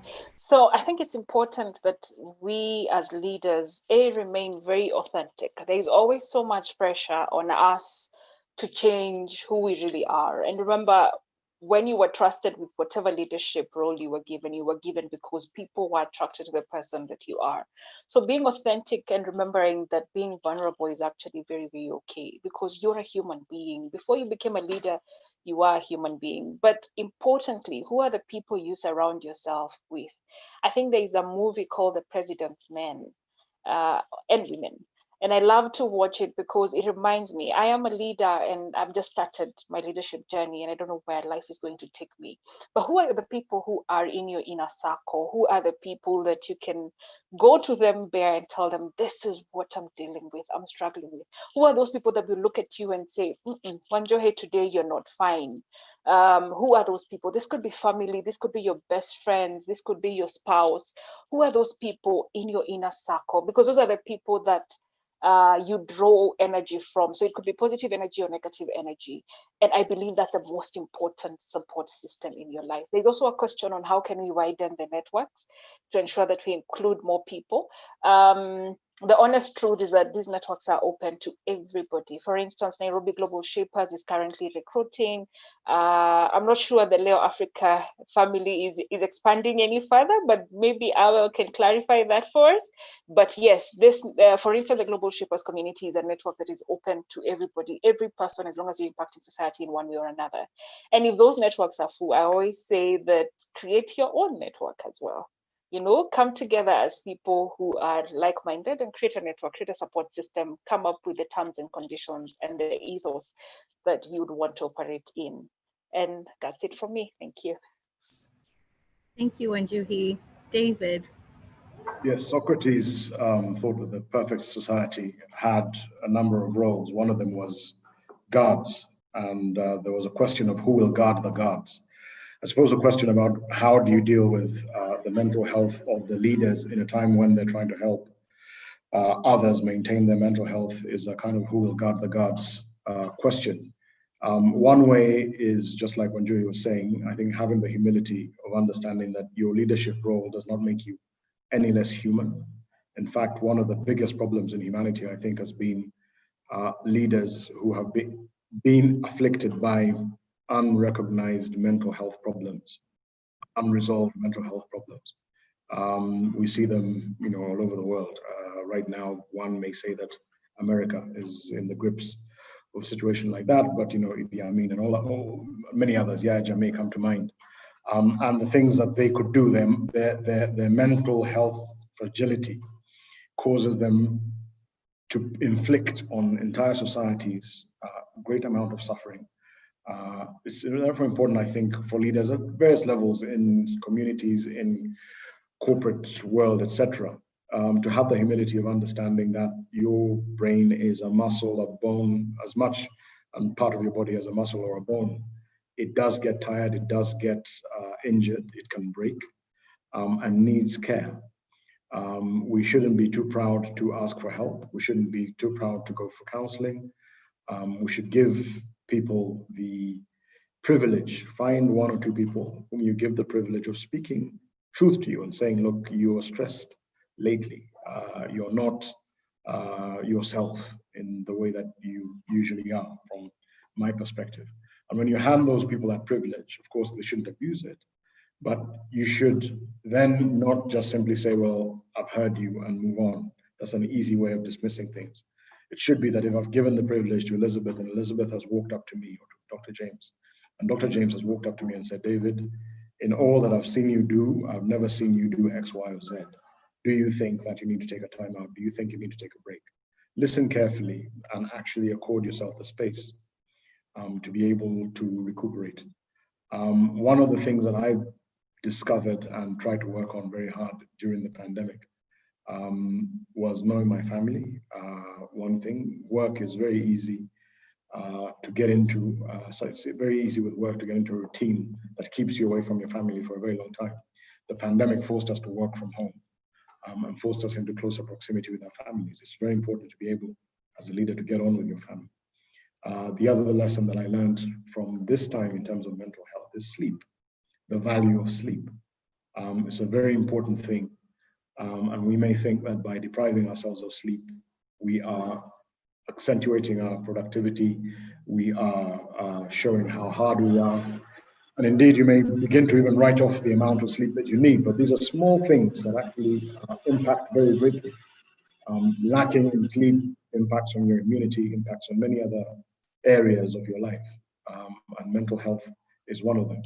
So I'd think that the humility of knowing that you, like anybody else, can need and definitely do need to take care of your mental health is an important thing, and awareness for leaders, and letting someone or some people help you as your kind of checkers is a valuable thing.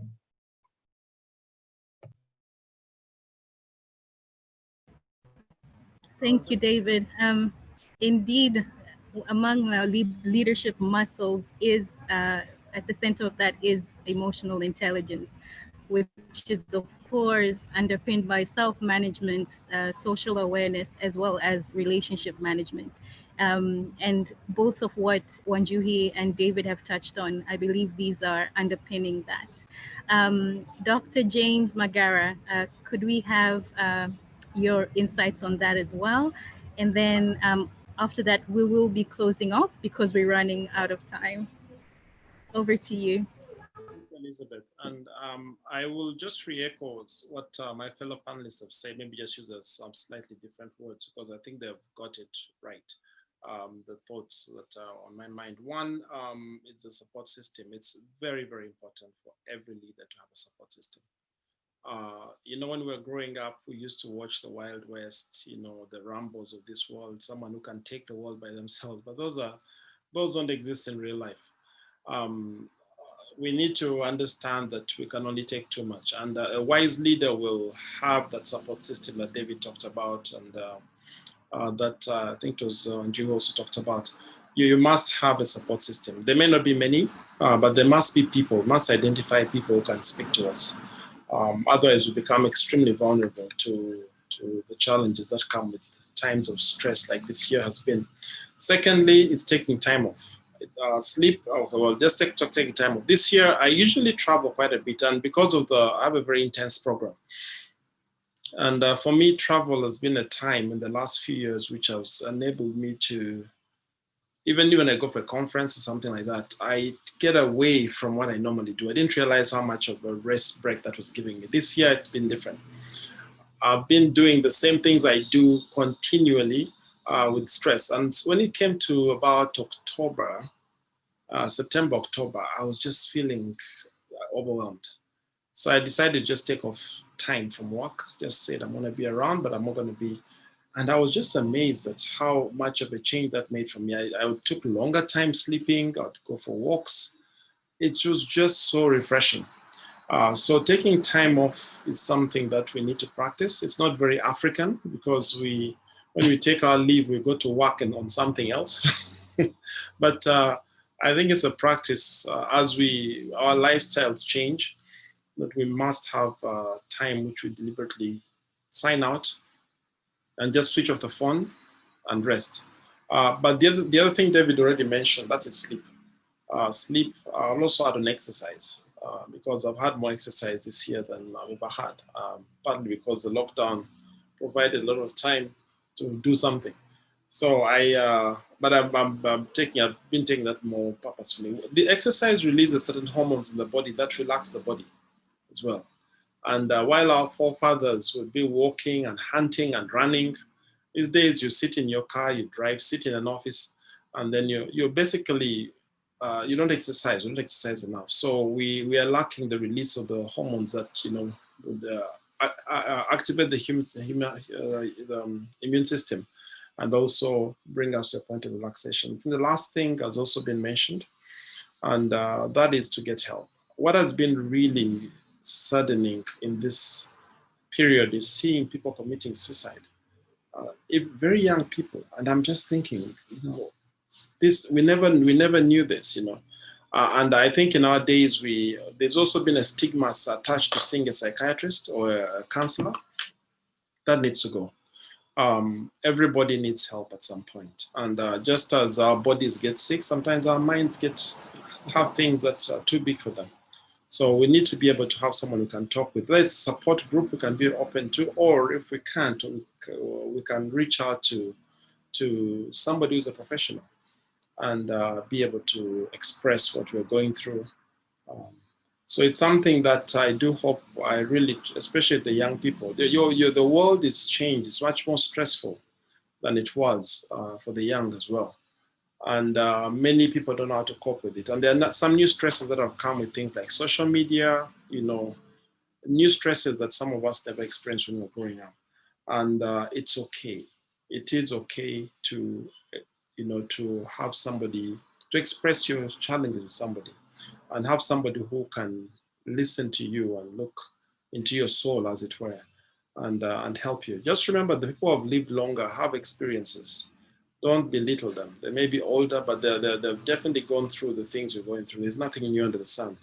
So having somebody who can speak into your situation can be a lifesaver. And I'd encourage everyone to at least identify people or look for people that they can, from time to time, go to and talk to. And just they say the problem sheds, the problem halved. So you can halve or quarter or whatever else the problems that you're faced with. Back to Elizabeth. Thank you so much. Thank you to all our panelists. On behalf of the Leo Africa Institute, I would like to express our gratitude. Thank you for sharing your insights, your expertise, and helping us to really drive that conversation around values and inclusion as we look beyond the crisis.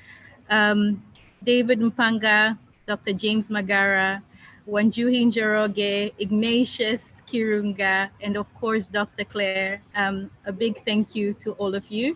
I appreciate all of you. And with that, I would like to also give a big thank you to all our partners who have been able to make this gathering possible. Before we go, I would like to announce the next session coming up, which will be Africa Calling. It's titled Reconnecting Africa and the Black Diaspora, and it will be hosted by our very own Angelo Izama. So please stay tuned. It will be at 6 p.m. EAT, that is GMT +3. So a big thank you. And before we go, we'll leave off with some entertainment from Nze Nsubuga. Asanteni, as we say in Kiswahili. Merci beaucoup. Thank you very much. Thank you. Hi, everyone. My name is Nsubuga Muhammad. I'm a Luganda writer and performance poet. My stage name is Nze. I'm very, very honored to be part of the ALG 2020, and I'm here to perform for you some poetry. My first piece is called Kuminemu Nechitundu, which loosely translates to 530. It's a poem that talks about the different hardships a student or a learner goes through from the time they wake up in the morning to the time they go back home or to the dormitory in the evening. It also briefly talks about the different things these kids are supposed to be doing during and what the school system wants them to be doing. So I hope you enjoy that poem. Thank you.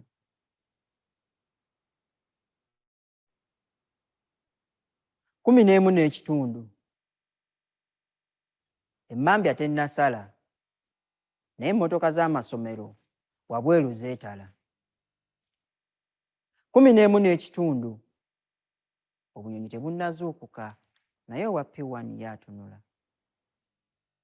11 n'ekitundu. Enkoko tennakookolima naye abato bo bazuukuse. Omuzadde n'omuyizi beesiŋŋanya nga baabigwo. Kano kaseera kaakanaayo kyani, kaseera kaakayisanyo. Amazzi ga caayi agookya mu kikopo emigaati emisiige n'ebboto y'obutunda bitegekeddwa, ensawo y'ebitabo yasuze wansi wa kitanda, uniform teyakaze naye ngolole. Oyagala toyagala ojja kujambala. Engatta akaguwa akamu tekalabika, eddagala ly'amannyo lyaweddewo, ebizigo byaweddewo, akasanirizo kaabuze, 11 n'ekitundu. Emmotoka tekyakulinze, omwana vaani emulese. Owa bodaboda tasuzaako ssimu. 12 zibasanga ku kkubo, ekuba omulwanira mmotoka zivuga baana b'amasomero, ekuba omulwanira bodaboda zivuga baana b'amasomero. Oluvannyuma bodaboda erabika, vuga nnyo ssebo tuli leeti, buli mande bakola test, vuga nnyo ssebo tuli leeti. Geeti y'essomero mugiyitako kapaalo. Ekibiina kirimu abaana 13 abasigadde tebannatuuka, kyokka ekibuuzo kiyiseeko eddakiika 3. Eyo ensoma y'ennaku zino. Omuzadde n'omuyizi tewakyali njawulo, si wa nursery oba primary, abava ewaka n'ab'ekisulo tewakyali njawulo. Eyo ensoma y'ennaku zino. Olweggulo babata ne homework. Okwo kw'ossa ababa tebamalirizzaayo class work. So nga mulimu bambi abalina okuddayo ewaka bakole housework. Ebintu byafuuka bya ssekinnoomu, tekyalina bya teamwork. Abaana basoma nnyo, kyokka abategeera bo batono nnyo. Abasomesa bagamba abaana ewaka basiiba bazannya, kyokka be bamu abatugamba mbu work without play makes Jack a dull boy. Kuno kw'ossa okusoma holiday ne holiday package. Naye wadde okusoma kulungi naye n'okuwummula kulungi nnyo. Wadde abaana basoma naye ddala kiki ekikeeza omwana owa nursery P1 essaawa 11 n'ekitundu ez'okumakya. Wadde obutasoma buluma bukulu, naye ndaba n'ensoma y'ennaku zino egenda eggwamu amakulu. Kale wadde nazze kwogera, naye sazze kusaba kalulu. Welcome back from 11 n'ekitundu.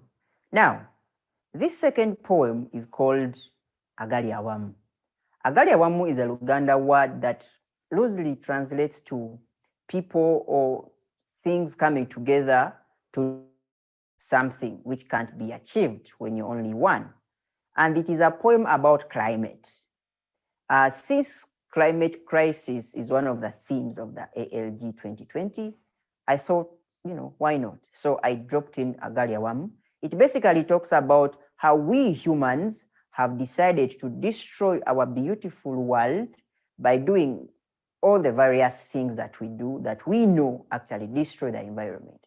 However, as the poem ends, I also suggest a few things we can as well do to make a still beautiful environment. I hope you like it. Thank you.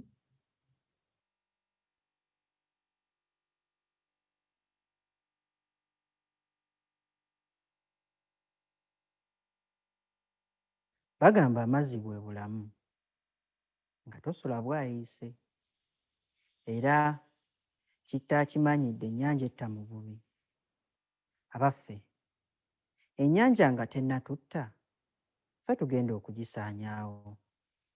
Ennyanja enaatutta etya nga mu yo ebikebe obucupa n'obuveera mwe tubisuula? Ennyanja enaatutta etya nga amakolero ebicaafu mwe gayiwa?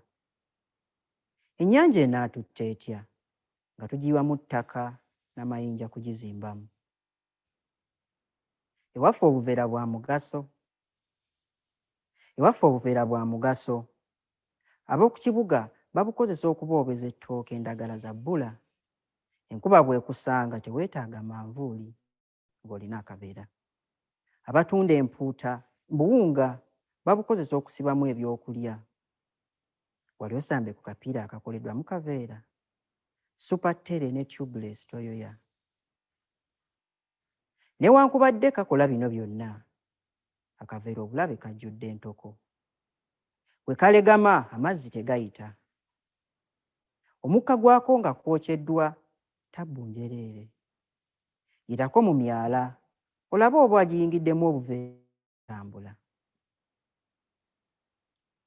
Weebuuza twaba ki? Laba tuli ku ttabi lye tutuddeko ate lye tutema. Ensiko tugikumyeko omuliro, tugobe ebisolo, tuzimbe eggoloofa n'amakolero. Ensiko tuzikumyeko omuliro, tufune ettaka, tusimbe ebikajjo n'emmwanyi. Ebibira tubisaanyizzaawo, tufune amanda n'amasannyalaze. Laba, tusula mu mategula, ebinyonyi bisula ku waya z'amasannyalaze. Amazzi gakulukutira gye gaali gakulukutidde. Awaali entobazi wayimiriddewo makolero, masomero na butale.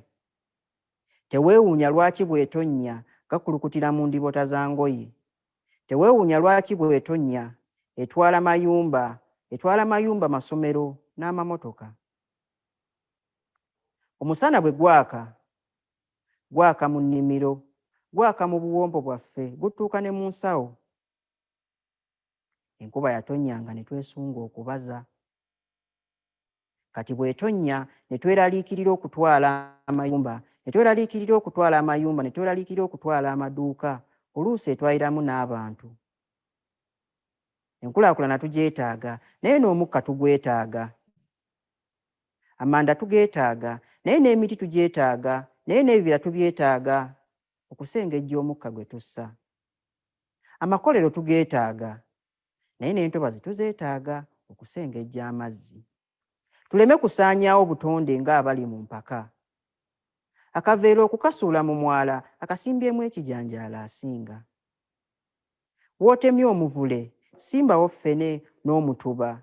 Muddo ojja kulya omuwula gwa ffene nga n'embuzi bwe woomerwa ebikoola by'omutuba. Kye kiseera nze naawe tulwanirire obutonde.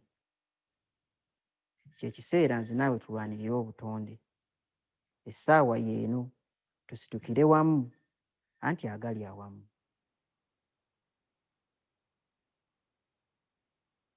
Hey, I'm back. Now, this is the third and last poem from me to you for the day. And this is a love poem. This poem is called Nze, which translates to me. Now, in this poem, the character is confessing their feelings for this beautiful lady or beautiful girl. And it is a poem that uses simple but relatable metaphors. And it's basically a poem that talks about different things. The character employs different things, different themes of life to suggest and express their feelings for this particular kind of person they are talking to. I love it. I hope you will love it too. Thank you very much. Mukulu, tukulize.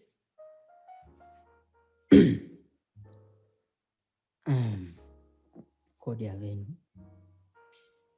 Nze gwe watwala obwongo n'obusigaza, nange ne sifaayo kubukima. Nze enjuba efubutuka ku kkono, nefundikira ku dde y'omutima gwo. Nze omugenyi atazunza njuki, kubanga nze enjuki. Nzize kulambula ggwe, omubisi gwange. Nze musajja yakulumyanga kasikonda, nange nali siize kukyebeera. Nze malayika eyakusesanga ng'oli muwere, bwe navangawo n'okaaba. Nze ettaffaali eribula ku nnyumba y'obulungi bwo. Nze kikonyogo bankasuka kulaalira, nalaalira mu mutima gwo. Omulungi ataliiko kamugo, oli kika kya mmere ezaamu amaanyi, lumonde, akawunga ne muwogo. Nze nkwesunga nga nnyimba za mukwano, ennyonta y'okukwatako nnyingi nnyo, oluusi okunywegera tekumbala. Nze nafuuka ssinzizo okubeerawo ku nkwesunga ng'ekiweebwayo. Nze kagirita akasala becca, njagala leero ebyenkya binaaba byankya. Nze siri kisenge naye wambunangako, njagala nkwagale nga sirina na gwe neebuuzizaako, kubanga buli lwe nkulaba nzijukira ebirooto bye nnina, omuli okwagala nga bwe neeyagala, mpozi n'okulaga abanzaala. Oli kibiina kye nasinga okwagala nga nsoma. Baby, oli mirimu gye nasinga okwagala nga nkula, kulya, kuzannya n'okwebaka. Oli nnaku nsunganga ennyo mu ssomero. kiromu, viti ne prom. Oli mawulire agankubyanga enduulu, teri prep, somesa taliiwo, amasannyalaze gagenze. Nze Kabiriiti akakwakira mu bunnyogovu ne mu mpewo. Nze Kintu, beera Nambi wange. Nze Kabaka, beera Naabagereka wange. Nze Ssimu, beera layini yange. Nze Saati, beera amapeesa gange. Nze ndi Muzibe, beera amaaso gange. Kubanga gw'oli lulagala lwa ndiizi bwe lubula ku mikolo, empombo tewaba. Oli kikajjo kya ggoowa, kigonda ssaako okuwoma kuva ku kisigo paka eyo ku nnyingo esembayo. Nze musajja gwe baakugambanga ng'okula nti ku lunaku luli olifuna omwagalwa, olunaku lwe baakugambanga lwe luno. Omusajja gwe baakugambanga ye nze.